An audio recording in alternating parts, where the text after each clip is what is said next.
Good morning. Good morning. I'm Dave Warren. My pronouns are he, him. Challenged by our liberating faith, we discover deeper spiritual meaning, nurture loving community, cultivate courageous connections, and partner in the work of justice. Welcome to all of you on the live stream and in person. We're pleased to have guests with us, both in this room and participating virtually. I encourage you to reach out to our Director of Member Relations, Kelly Green. Her email is on the screen. We have large print orders of service, personal hearing assistance devices, and an elevator available. There's also a hearing loop in our alternate worship space, the Bernstein Room. We have coloring pages and physics for all ages in the vestibule, if that is useful for you and your children. This is no ordinary Sunday at the UUCC. We're on the cusp of a new era in the life of this faith community. With me on stage is the Reverend Amanda Weatherspoon.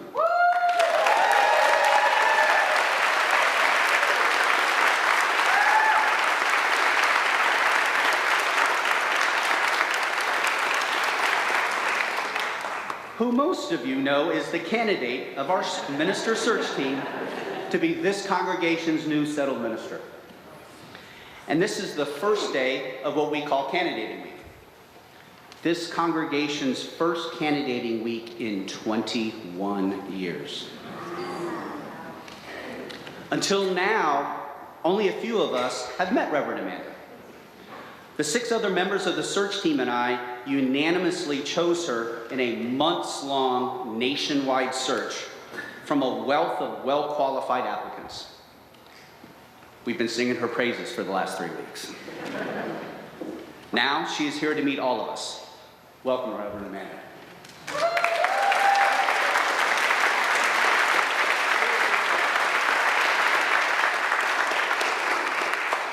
Following the service, we'll have a reception for her in Freeman Hall, in addition to the regular coffee hour.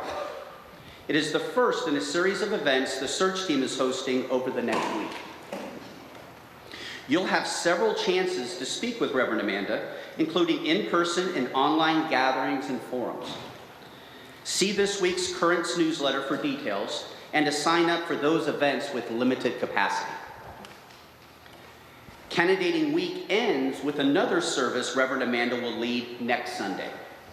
Following that service, our Board of Trustees is holding a special congregational meeting when you will decide whether to officially call her to ministry here. For the meeting agenda and details on how to vote, in person, online, or absentee, see the email the board has sent to all voting members. And there will be a new email after this service that will enable absentee voting. Again, a warm welcome to each and every one of you. Whether you're here in person or joining via live stream, whether today is your first or your 1000th Sunday in our midst, we are stronger because you are with us.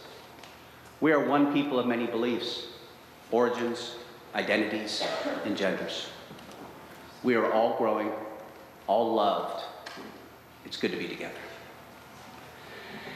Now I invite you to take a deep breath and settle in as our service begins.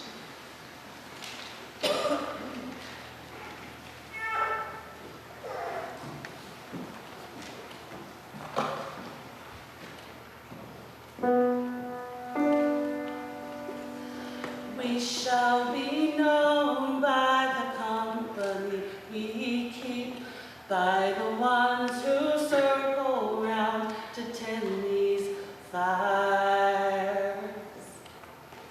We shall be known by the ones who sow and reap the seeds of change alive from deep within the earth. It is time now. It is time now that we thrive. It is time to lead ourselves into the well.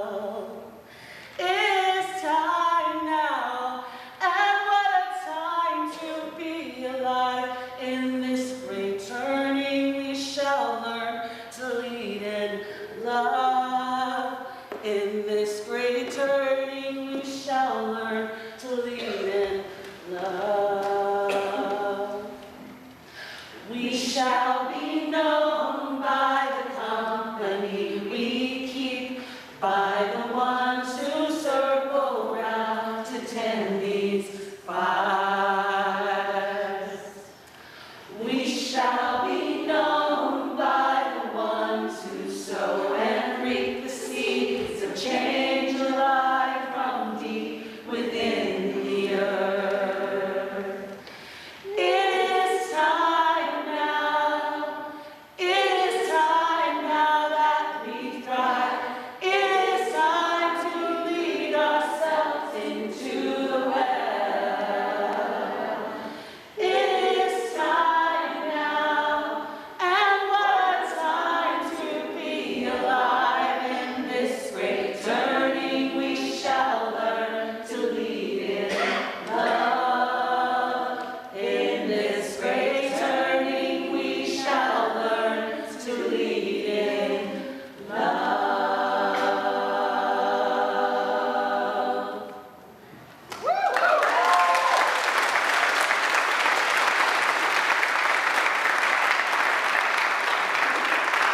Good morning. Good morning. I am the Reverend Amanda Weatherspoon, and it is an honor and a joy to be among your number this morning as your candidate for settled ministry. What a long ride it has been, and it has landed me here, and what a joy it is to be among you this morning. To be here in Charlotte, to see the beautiful living tradition of this place and how we move and how we are and how we arrive in this world to explore what it means to become and become still. This morning, it's an honor to learn what it means to be a part of this community. And over this next week, we'll spend all kinds of time getting to know each other, asking the questions, answering the questions, which I'm sure I'll be answering a lot of.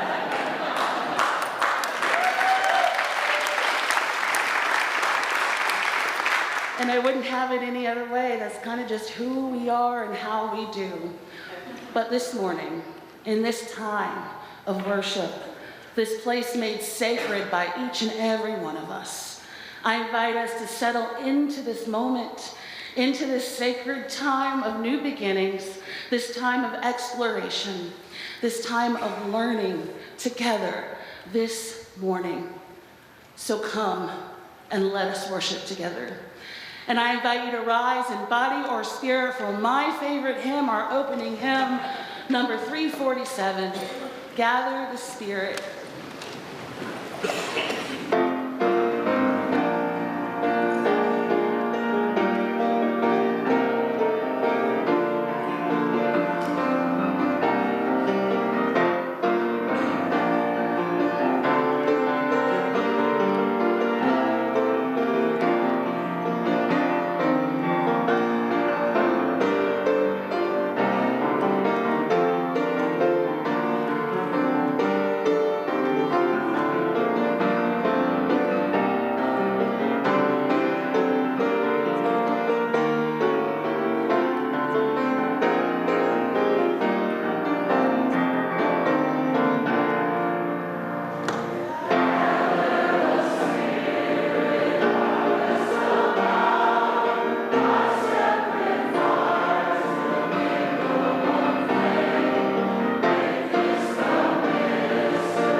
morning.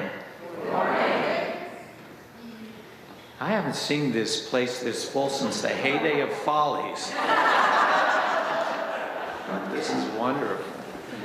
I'm Nick Elvenstar. My pronouns are he and him. This morning's chalice lighting words are from UU Minister Leslie Takahashi.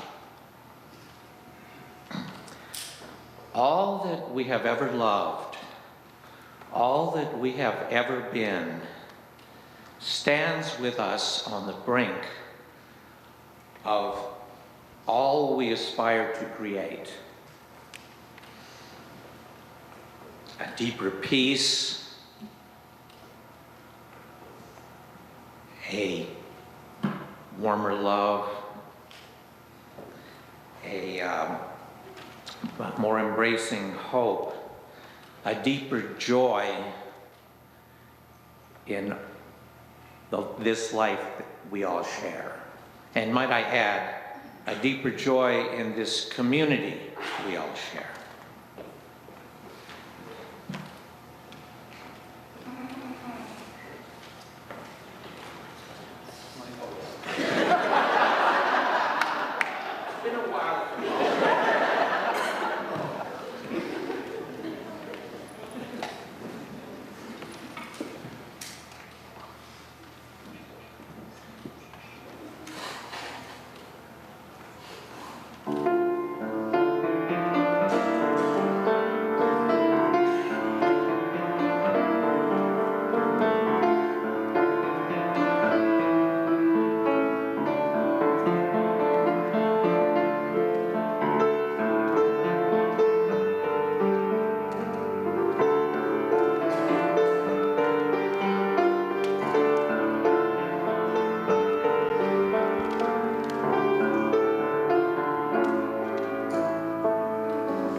This morning's reading comes from Herrick, The Cycle of Life. We are that, an intuition, a sliver of God consciousness in our hearts pointing toward a bigger reality. We are that, says a little acorn pointing toward an oak tree. We are that, says Buddha pointing toward the moon. We are that, says Jesus, pointing toward a lamp. We are that, said Martin. We are that, said Malcolm. We are that, said Asada. We are that, said Ella. We are that. We are that. We are that. Wave upon wave, upon wave upon wave. Poets and prophets pointing, agitating, washing over us with waves of love that never forget who we really are, who we could be, even in the midst of our endless forgetting. Listen. Listen. Can you hear? Can you feel the waves of love washing over you, waves of love that remember, even now, who you are, who we are. Waves of love gently carrying us home. Waves of love gently carrying us home.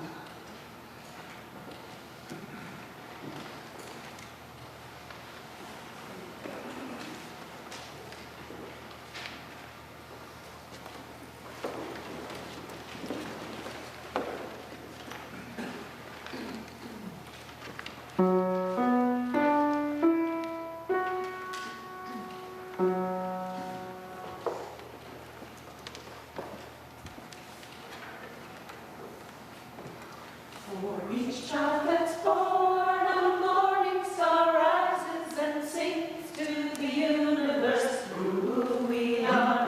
For each child that's born, a morning star rises and sings to the universe who we are. For each child that's born, that morning star rises and sings to the universe who we are.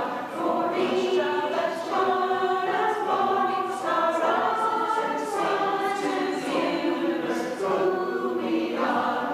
We are our grandmother's prayers, and we are our grandfather's dreamings. We are the breath of our ancestors. We are the Spirit of God. We are mothers of courage and fathers of time. We are daughters of dust and sons of great visions, sisters of mercy and brothers of love. We are lovers of life and builders of nations, masters of truth. We are lovers of faith. We are makers of peace and wisdom of ages.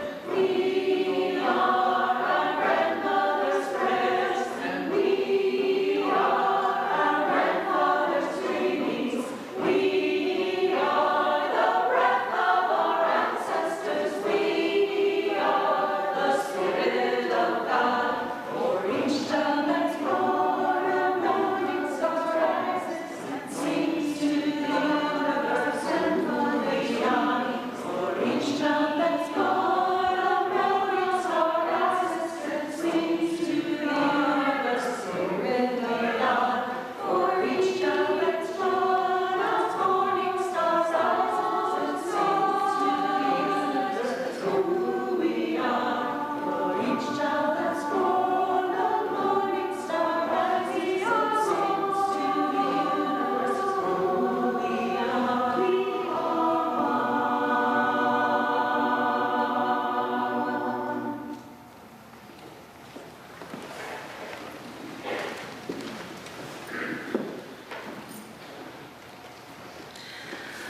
The bad news is you're falling through the air.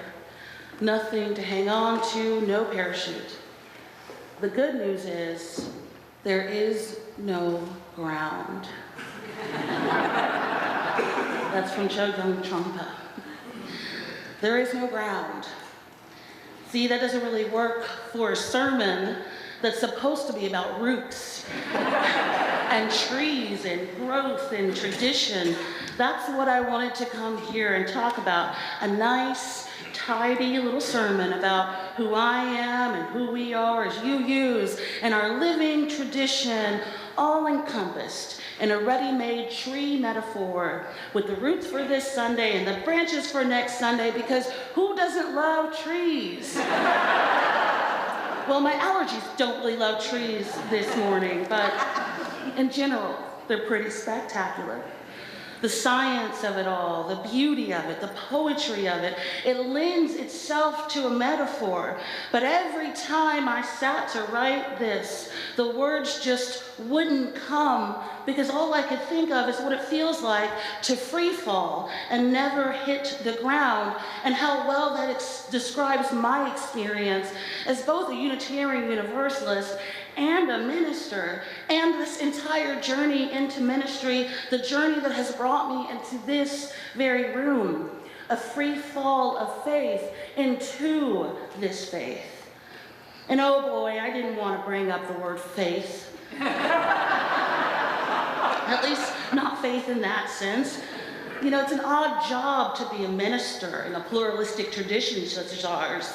It's an odd job to try and talk about these deeply spiritual concepts without ever mentioning specific words or skirting around certain words that are laden with religious taboo. I mean, it's hard to talk about who we even are. As UUs, it's hard. Have you ever tried to describe Unitarian Universalism to a non-UU? I inevitably just end up sending them to the website, any website, I don't care. Just Google it. And it's only after after years of intense theological education and professional ministry that I can even begin to describe who we are, and not just by what we aren't, which is what we tend to do. And we aren't a people who talk much about God or faith or grace or any of that stuff. And when we do, there's typically a whole lot of preamble and contextualizing and build up before we can even get to what we're actually trying to say, which is kind of on point for who we are. See, there's not much that's easy about our tradition. So much so that religious language often seems reductive to all that we are. And as many great metaphors that we do certainly use, when we start digging deeper, it always gets more complex because we are complex. We come from a tradition of dissent. It's what we do. We complicate things. And often it's necessary that we do so. We complicated the idea that there's only one central truth. We complicated the idea that we have to have one creed, one dogma. We complexified the traditionally held beliefs of heaven and hell. Our principles, our 6 sources of faith, our foundations are incredibly complex once you get beneath the surface of any of it, because there is a depth to what we do and there is no ground. Now I can make a tree metaphor work here with just a little bit of cognitive gymnastics. But what this really reminds me of is a roller coaster.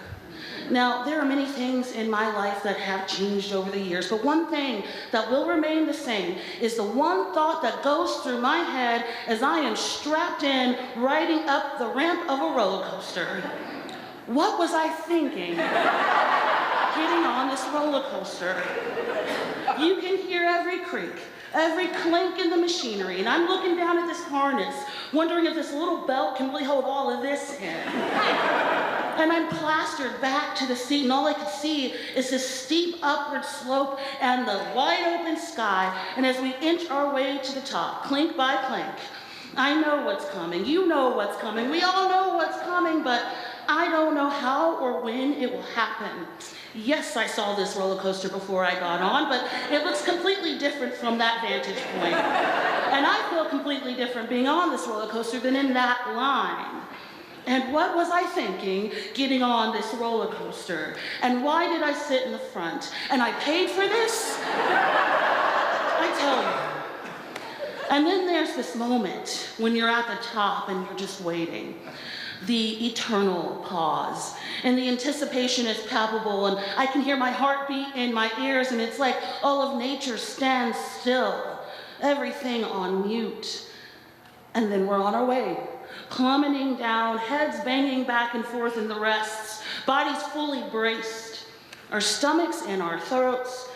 And just when you're all the way down, there you shoot right back up into the sky or around in a loop-de-loop, and then after too short of a time, just like that, you shoot right back into the docking station, all windswept and punch-drunk, to see the lines of people waiting to get on the same ride, and you look at the person next to you, and for some God-forsaken reasons, the words come out of your mouth, "Let's go again." That's what it's been like to get here.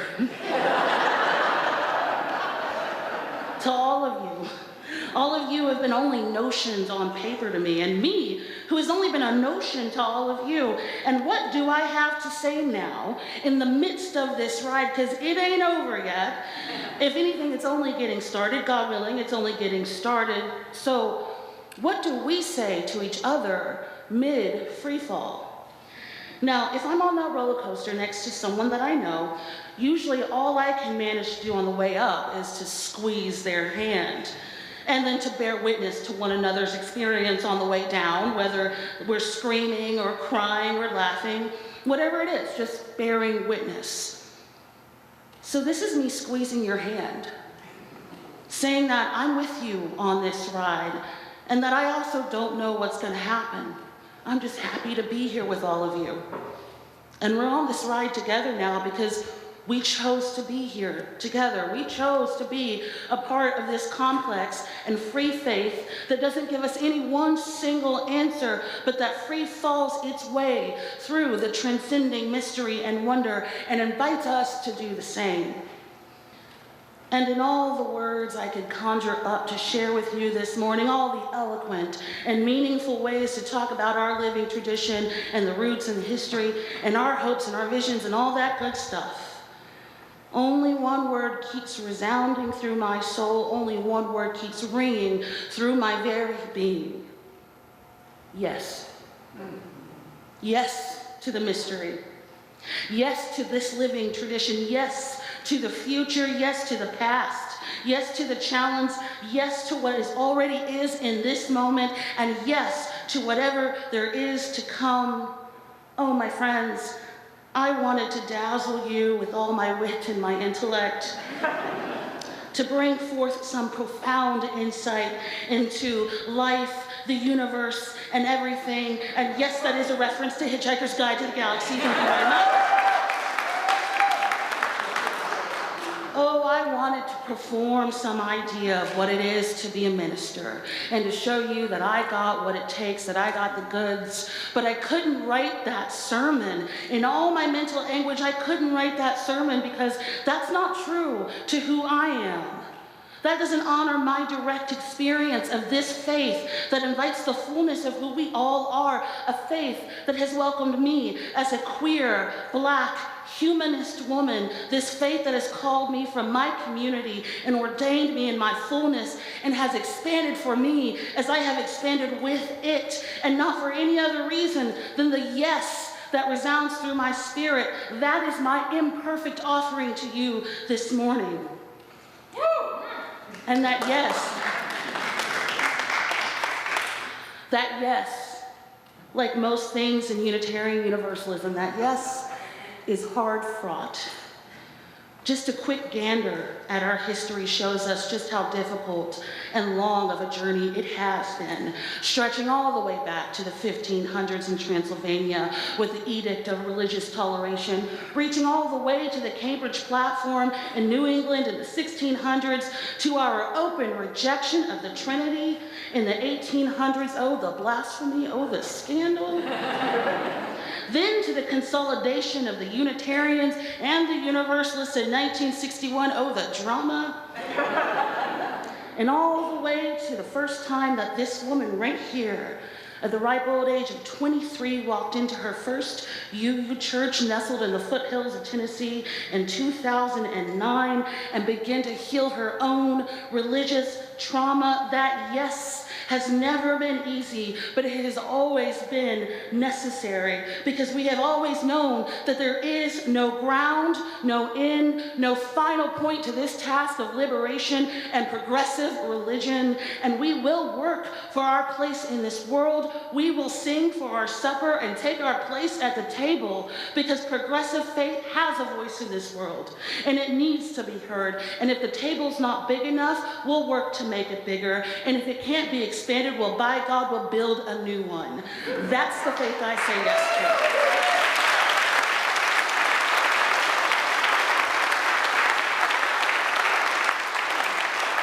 to. It took our predecessors 100 years to figure out how to merge these two challenging and complex faiths together, to form what we now call Unitarian Universalism, and even centuries before that, to do the painstaking task of figuring it all out, and knowing that there would be more questions than answers, accounting for that abiding mystery that dwells in everything and all that we do.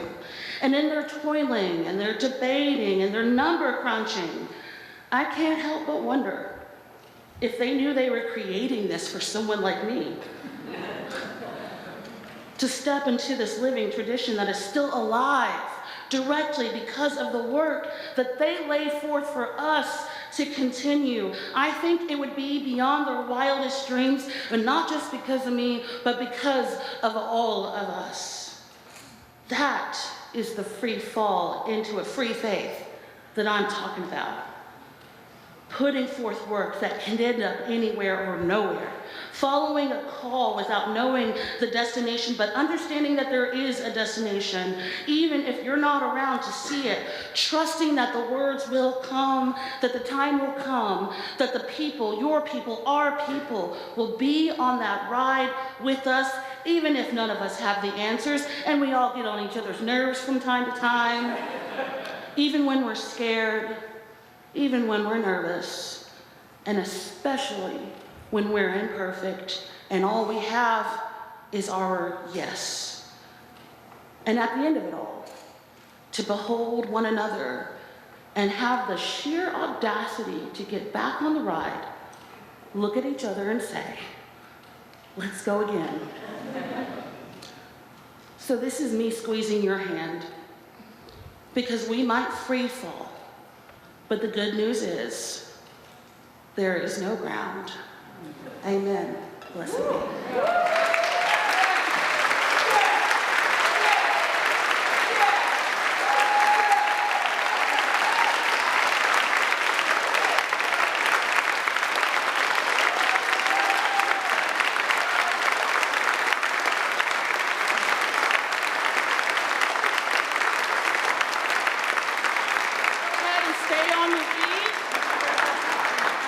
I know we have something next, but I lost my order in the service, so I believe we have a hymnal, a hymn. There's a river flowing in my soul. Please stay risen in body or in spirit.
When I was 13 years old, I had an accident in which I tumbled halfway down a 300-foot cliff near our home on Whidbey Island in Washington State.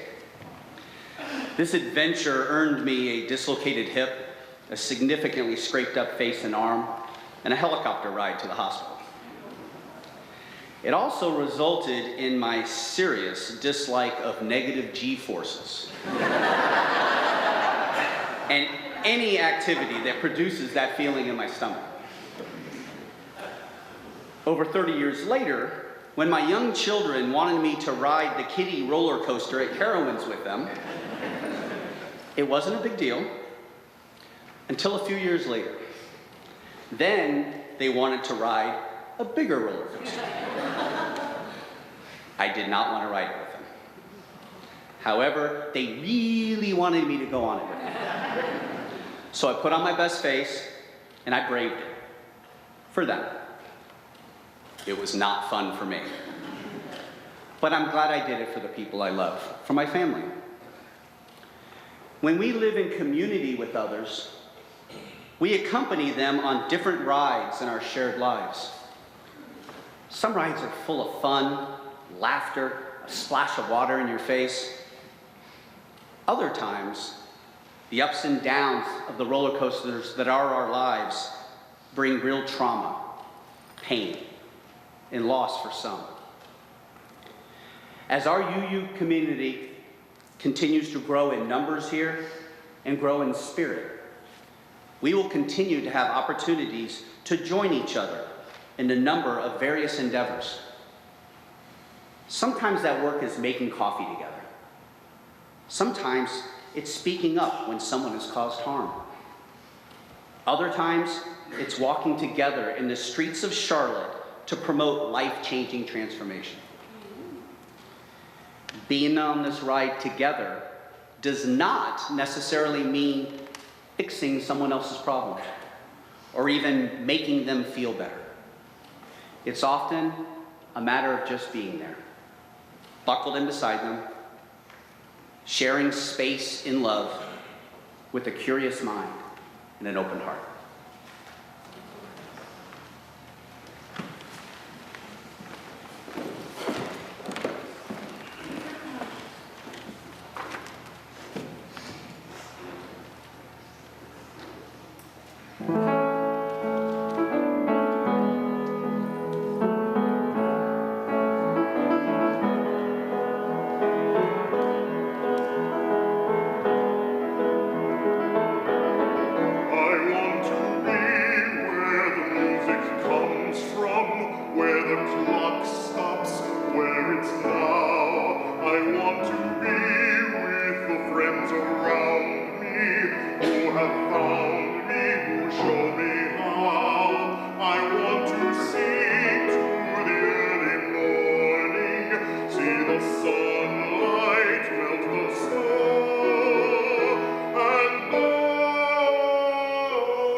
I have to follow that. We are building a new way. We have the heart. If that isn't evidenced in this room today, I don't know what would be. We have the heart. We have the vision.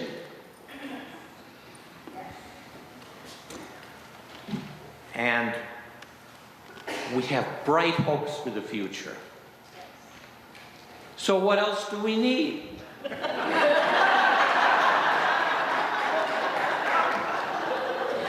right, now, these are some words I need to say. This Sunday is the last week of our April Share the Plate. The recipient is UU the Vote. We are grateful to our members who pledge their generous financial support and make regular contributions to sustain the work of our congregation. While the offering is collected, you are invited to come forward and light a candle honoring a milestone, concern, or celebration.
There's something about lighting candles that always amazes me, which is just when you think you're running out, there's always more left. There's always enough to go around. And when we think about the words that we sing as we sing Spirit of Life, it's really the spirit of our lives, the collective spirit that arises from our joys and our sorrows, the concerns of our hearts, the times that are easy and the times that are hard. And that's where we are blessed by community. The gathered community hears and holds both the difficulty and ease as we honor the experiences that make us each who we are.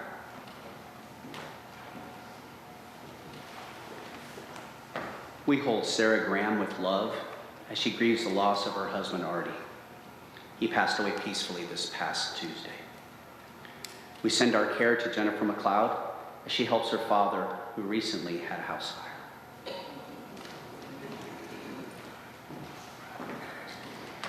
And now please join me in a moment of silence as we honor all the concerns shared today and those that remain in our hearts.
The fire of commitment is that yes. The yes we say in our hearts, the yes that we say to ourselves, and the yes that we say to each other each and every time we gather in this community. So now I invite you to rise as you're willing and able, inviting our spirit for our closing hymn, The Fire of Commitment. Together,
this is a benediction. Join me in our shared reading as we extinguish the chalice. We extinguish this flame, but not the light of truth, the warmth of community, or the fire of commitment. These we carry in our hearts until